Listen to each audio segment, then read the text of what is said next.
Hello dear students, welcome back to my channel physics SPC. Rotational motion का एक अच्छा question.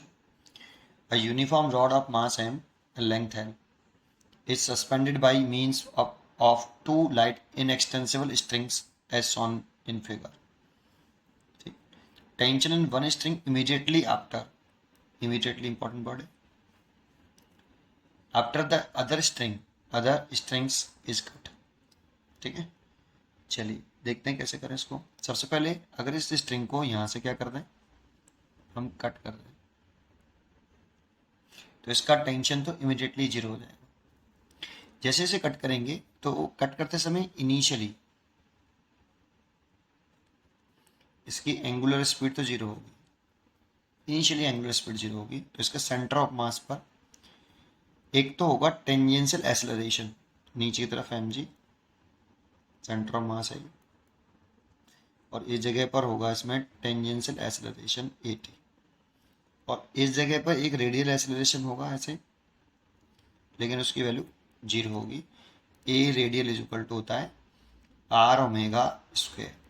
तो are तो हो गई सेंटर ऑफ मास से लिया है, तो ये इसकी लेंथ अगर एल है तो रेडियस उतनी हो जाएगी यहाँ से यहाँ तक, तो एल बाई टू, लेकिन ओमेगा इनिशियली जीरो हुआ तो रेडियल एक्सेलरेशन तो जीरो होगा, बट टेंजेंशियल एक्सेलरेशन जो होगा a t is equal to वो आर अल्फा होगा, और आर देखें तो आर इसकी रेडियस के बराबर होगा ये वाला, तो एल बाई टू अल्फा। ये सेंटर ऑफ मास पे दिखाना, क्यों? क्योंकि नेट फोर्स जब हम लिखते हैं वो लिखते हैं mass into acceleration of centre of मास, ऐसे इस जगह ऐसे, क्योंकि एक्सेलरेशन जब यहाँ पे प्योर रोटेशन हुआ, जैसे इसे काट देंगे ना रॉड प्योर रोटेशन करेगी, और प्योर रोटेशन वाले केस में इसका टेंजेंशियल एक्सेलरेशन हर एक पॉइंट का अलग अलग होगा। जैसे इस सेंटर ऑफ मास पे निकाल लें तो आर मैंने कितना लिया एल बाई टू, अगर बी पॉइंट पे निकालता तो आर कितना लेता एल, है ना। तो ये एवरी पॉइंट पर अलग अलग होगा, इसलिए नेट फोर्स में जब हम लिखें तो mass into acceleration of centre of मास लिखना। जो पीछे हम करते थे ट्रांसलेशनल मोशन में, तो उसमें उस बॉडी के एवरी पार्ट का एक्सेलरेशन, एवरी बॉडी के एवरी पार्टिकल का एक्सेलरेशन सेम होता था, इसलिए एफ बराबर एम ही लगा देते थे।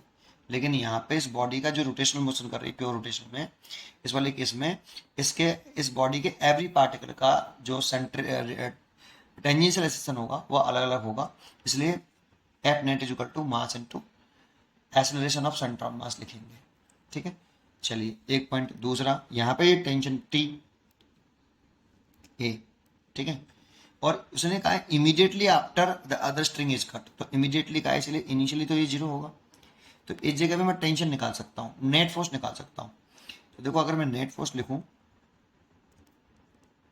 नेट फोर्स लिखूं तो देखो एम जी से नीचे जा रहा है, तो नेट फोर्स लिखें तो एम जी माइनस के टी, एम जी माइनस के टी ए लिख दूँ, और नेट फोर्स लिखूँ तो mass into tangential acceleration m g minus के टी ए, तो एम टेंजेंशियल एक्सेलरेशन की वैल्यू मैंने निकाल रखी है, एट इज इक्वल टू ये l by two alpha is equal to m g minus के टी ए। ये फर्स्ट इक्वेशन होगी, ठीक, और इसमें रेडियल एक्सेलरेशन है नहीं। चलिए आगे बढ़ते हैं, एंड अगर मैं टॉर्क निकालूं अबाउट पॉइंट ए, ऐसे टॉर्क अबाउट पॉइंट ए ही निकाल लेता हूं, चलो net torque, net torque about point A, ऐसे, तो टॉय ए इक्वल टू, देखो टेंशन टी ए का तो टॉर्क जीरो होगा, क्योंकि इसकी लाइन ऑफ एक्शन जो पास हो रही है वो पॉइंट ए से पास हो रही है, इसलिए पॉइंट ए से टेंशन ए तक की जो परपेंडिकुलर सेपरेशन होगी वो जीरो होगी, then t a into zero. देखो टॉर्क इक्वल टू जो होता है वो आर परपेंडिकुलर एफ,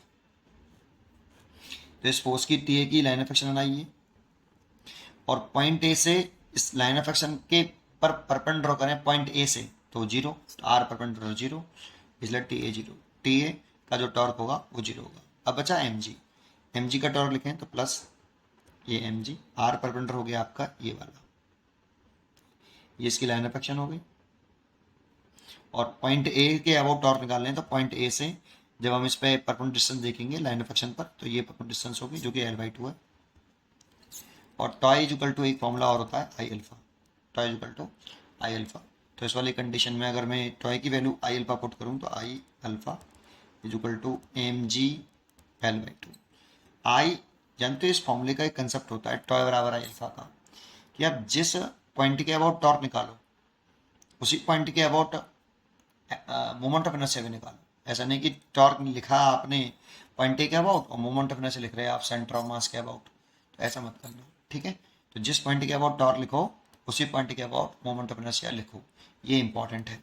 तो moment of inertia point A के अबाउट लिखें तो रॉड जो है, ये जो रॉड है उसके वन एंड से पास हो रही है और रॉड की लेंथ के परपेंडिकुलर है। जब भी रोटेशनल एक्सेस रॉड की अगर इसका मास एम हो, लेंथ एल हो, एक एंड से पास हो रही हो और लेंथ के परपेंडिकुलर हो, तो moment of inertia I is equal to होता है वो 1/3 ml² होता है। ये हमें लर्न होना चाहिए, ये हमें लर्न होना चाहिए, ठीक है। चलिए आगे देखते हैं। तो आई की वैल्यू पुट कर देते हैं हम यहाँ पे 1/3 ml² alpha is equal to m g L/2। M से तो एम कैंसिल हो गए, एल से एक एल कैंसिल हो गया, तो मैं इसमें से क्या निकालूँ अल्फ़ा, तो 3 का मल्टीप्लाई ऊपर करूँ तो 3G और एक एल बचा है यहाँ पे, इस एल को नीचे लेके आऊँ तो 2L, तो अल्फ़ा इतना आ गया।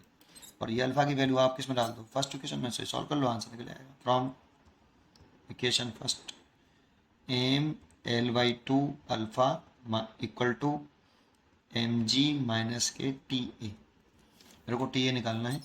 तो एम की वैल्यू देखें तो एम की वैल्यू है आपकी कितनी, एम L/2 और अल्फ़ा की वैल्यू है 3G/2L equal to m g minus के टी ए। तो देखो एल से एल कैंसिल हो गए, तो टी ए को इस साइड में ले आए और एम जी माइनस इसको दल ले आए, तो 3mg/4, 4 एलसीएम ले लें तो 4mg minus 3mg is equal to mg/4। तो टेंशन स्ट्रिंग ए में कितनी हो गई mg/4, वेट की आधी, ठीक है, वो 1/4। इसका आंसर हो गया आपका सी। उम्मीद करता हूँ कि आपको ये ज़रूर समझ में आया होगा। पढ़ते रहिए और खुश रहिए। Thank you.